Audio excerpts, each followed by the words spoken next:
focus on building neighborhood-based solutions for environmental problems. Our first group, Team Ocelot, is going to focus on Marlborough.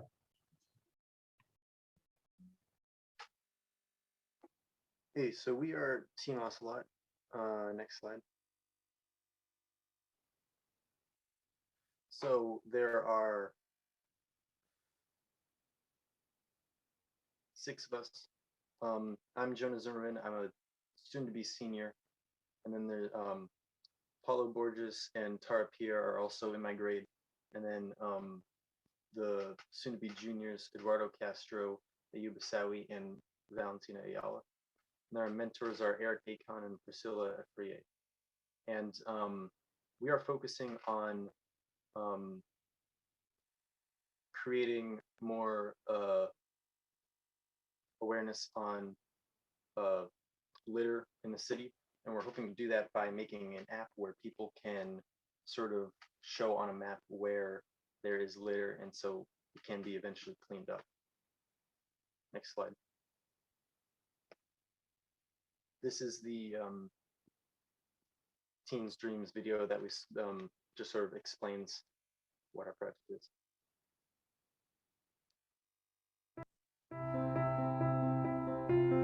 As time has gone by, a large amount of litter has affected our community's environment.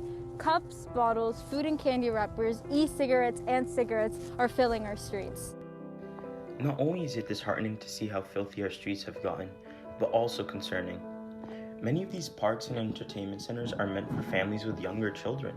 Do we really want our children to inhabit spaces filled with trash, even containing drugs and alcohol littered on the floor? Growing up in the cherished city of Marlborough, our memories have been charged with exciting annual Labor Day parades, enormous holiday festivities, and entertainment all around. Although we have access to these exciting accommodations, our city's environment is threatened. Threatened, that is, by harmful waste. As current students of Marlborough High, we have noticed that our environment and streets have continuously been infiltrated with litter that could affect it. Within our city's reservoirs, there have been significant amounts of petroleum and trash dumped, leaving visible markings. These issues are international, and we are addressed by the UN Sustainable Development Goal number 11. At the center of this issue is the community. We need to get people to litter less and clean up the trash that's already there. That's where our app comes in, as a means of community-driven collaboration. It would be a GPS map that displays user-reported litter levels in the city, allowing people to find high amounts of trash, clean it up, and report it back to the app, which would then update that area's displayed litter levels. Our app could be complemented with a combination of small prize competitions, small business support, community service requirements, and in-app rewards in order to incentivize user interaction. Although these ideas are very promising, the only way we will achieve a healthy community is if we take that first step and work together.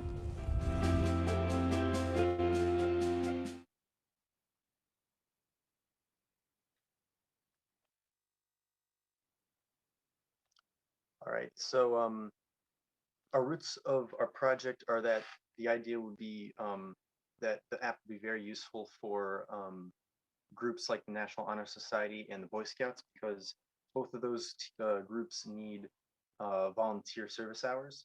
And we believe that the ability to sort of pinpoint where things need to be cleaned up and the ability to sort of give the information that has been done would be very useful for something like that. Next slide.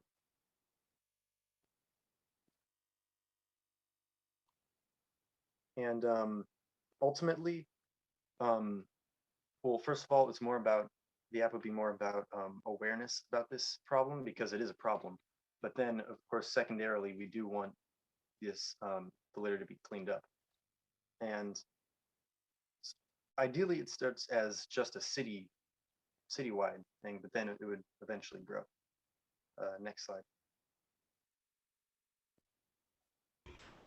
So our timeline starts with our pilot test. Our first pilot test would be without a working app quite yet. It would be with the purpose of testing how willing of people are to be engaged in tracking the sort of like the location of trash and reporting it and how the engagement of the people would work with the app.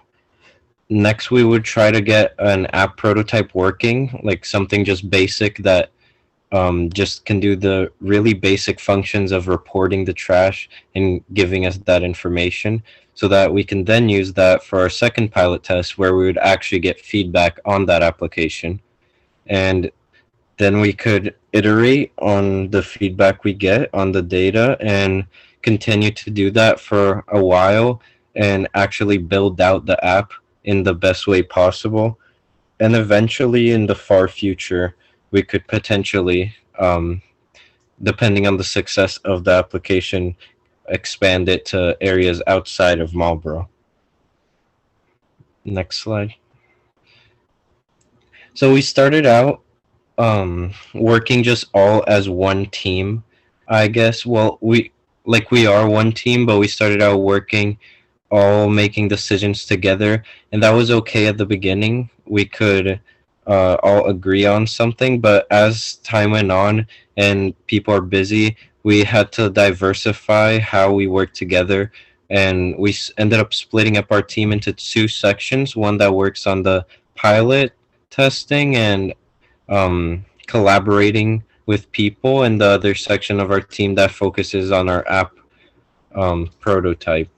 And that allowed us to keep working efficiently and not have to struggle with getting everyone together at once to meet. And that allows us to keep working even when not everyone is present at the same time, and still make decisions and keep going forward.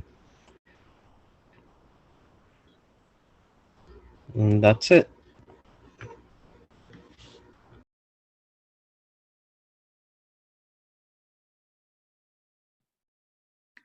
Awesome, great job. And our next team is focusing on the quality of air in Framingham.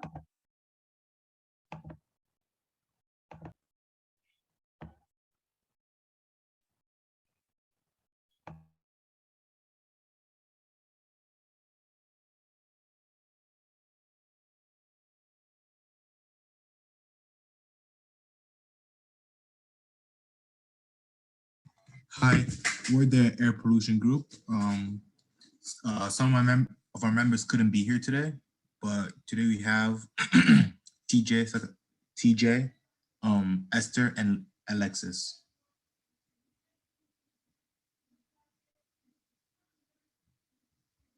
And my name, I'm Sed Lawami. I'm a senior at FHS. You guys can introduce yourselves too.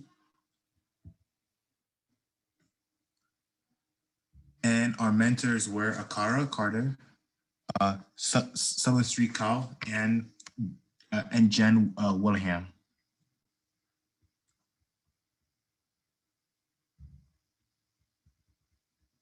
Our focus was the UN Goals 10 and 11, lessening the North and South Framingham racial disparity, and using moss wall to remove CO2 particles.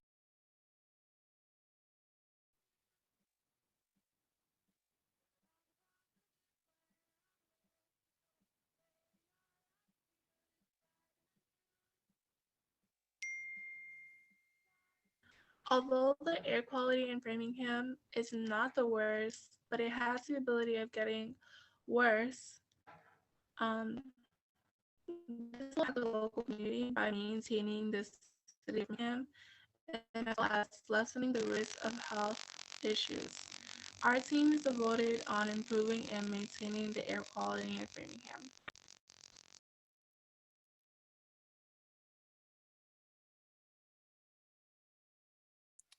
Polluted air can affect you in multiple ways. For many people, it can cause asthma as well as lung cancer. Framingham is not the only city that is affected with poor air quality.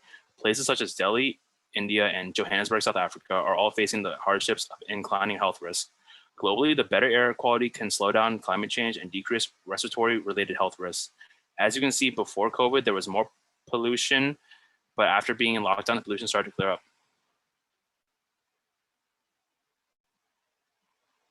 This is the video that we submitted as an entry in the Teens Dream video competition.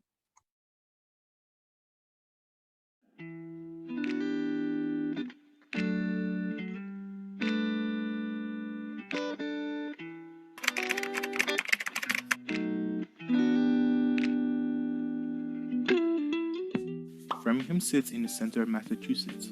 While North Framingham consists of open air spaces such as parks, gardens, and lots of trees, you can travel a couple miles down south to primarily BIPOC populated Framingham and see it's a different story.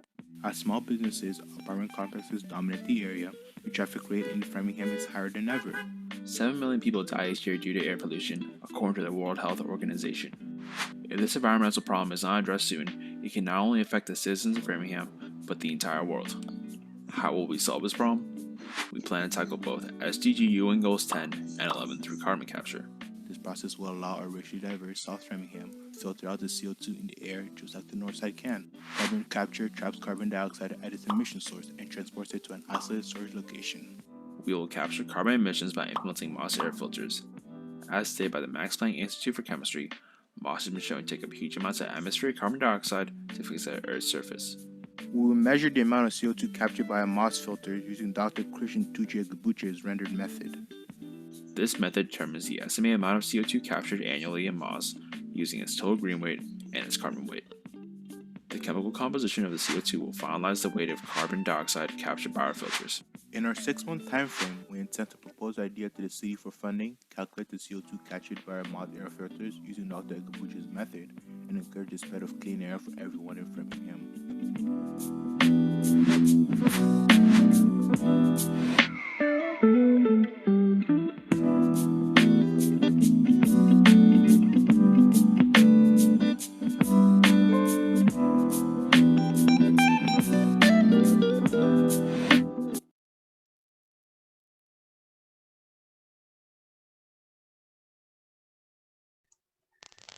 For our development plan, we plan to work with professors from the Framingham State University in hopes of developing our prototype. We've drawn out 3 prototypes ideas. We plan to use sphagnum moss. We will use an AQI, an air quality indexer machine, to determine the effectiveness of our prototype moss cabin filter. The big question that is always on our mind is, how will this affect Framingham in the long term?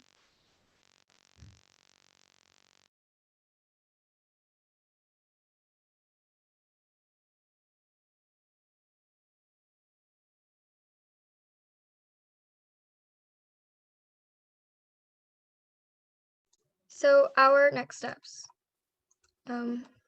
We plan to continue to build our physical prototype to make sure that it works. We then plan to collect data from the prototype and brainstorm adjustments as needed. Then after that, we plan to meet with city officials of Framingham, and so that we can finally implement our project in downtown Framingham.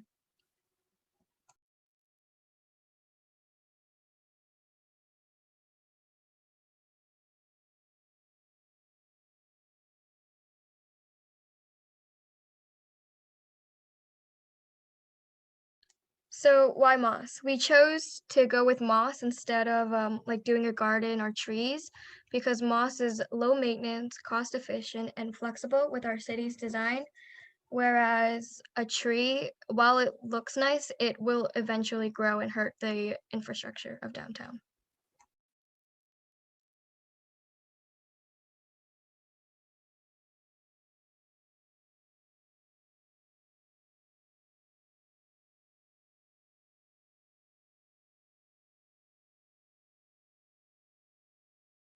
So something that I learned through this is if there's ever confusion, I learned how to effectively and efficiently communicate with my teammates. So if there was confusion, I used to beat around the bush, but as we were working through everything, I just was able to get straight to the point. Throughout this whole process, throughout this whole experience, I learned what it takes to really work together as a team. And in the process, I made many, many new friends.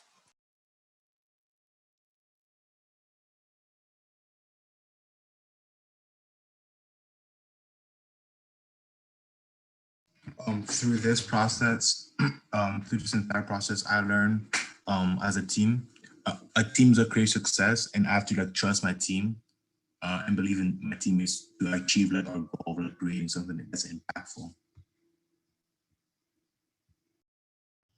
Throughout this process, I've learned to embrace other people's strengths and weaknesses.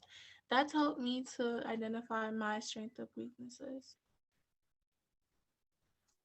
So as a team, we learned how to research about our community. So we were able to gain insight and perspective about how other people live and not just stuck in what we see. And we are able to appreciate what we have. And although Framingham doesn't have the worst air quality, it makes us like appreciative of what we have.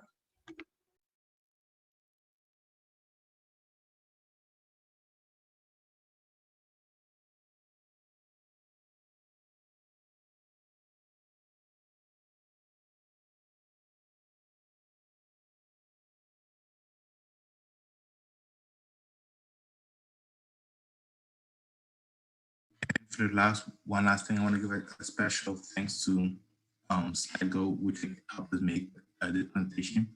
Like, thank you for just like the whole like team STEM program for like helping us like make something impactful for the community, also creating something that could be long lasting and have a lasting effect in our community. And our socials are at the bottom if you'd like to follow us. Thank you so much.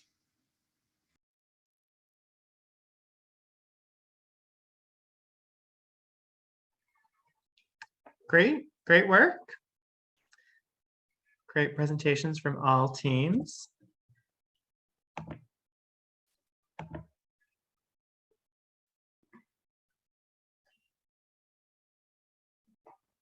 I'm just taking a look through the chat to see if there are any questions. If you have any questions, feel free for our teams to put them in the chat.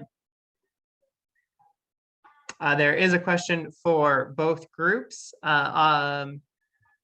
What challenges have you overcome in working together as such a large team? One problem that we did have a lot was sort of just getting people together at once and getting everyone to sort of have a conversation together. And it really helped to keep a Google Doc with all of our ideas so we could always reference back to that and just sort of easily keep everyone up to date.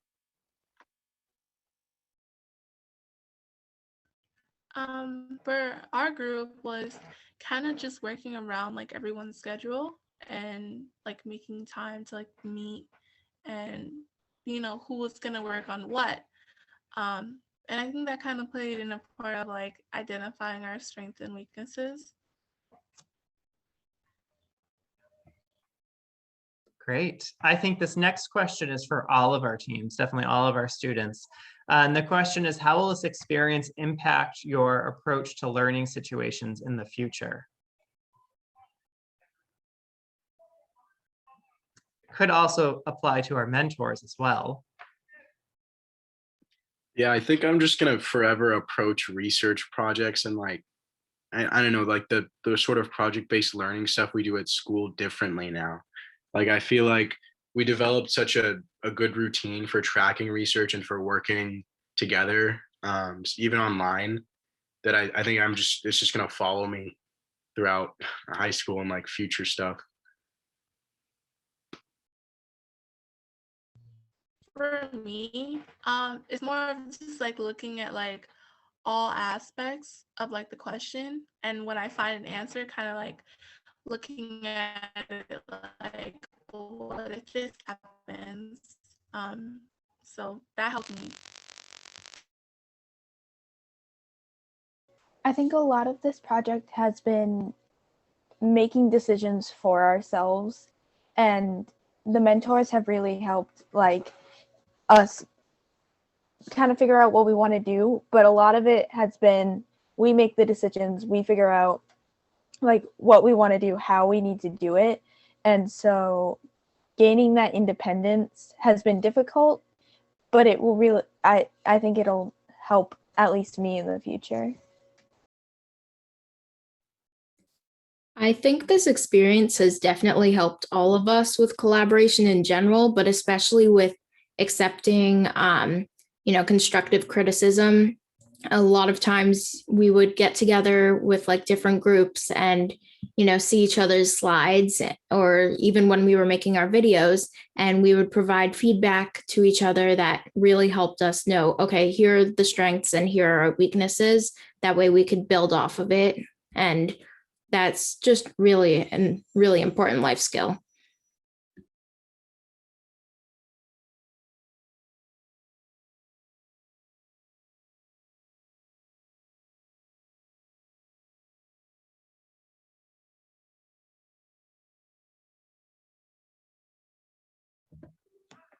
Excellent. Well, great job to all of our teams. You deserve a giant round of applause for your hard work from October until now.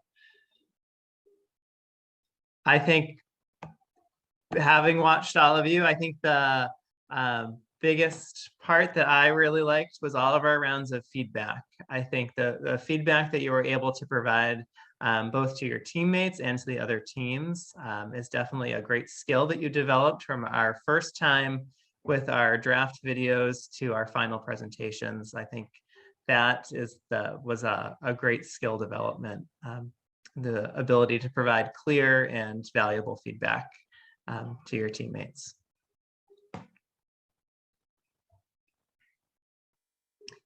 Excellent job. And yeah, Evan, sorry, I would like to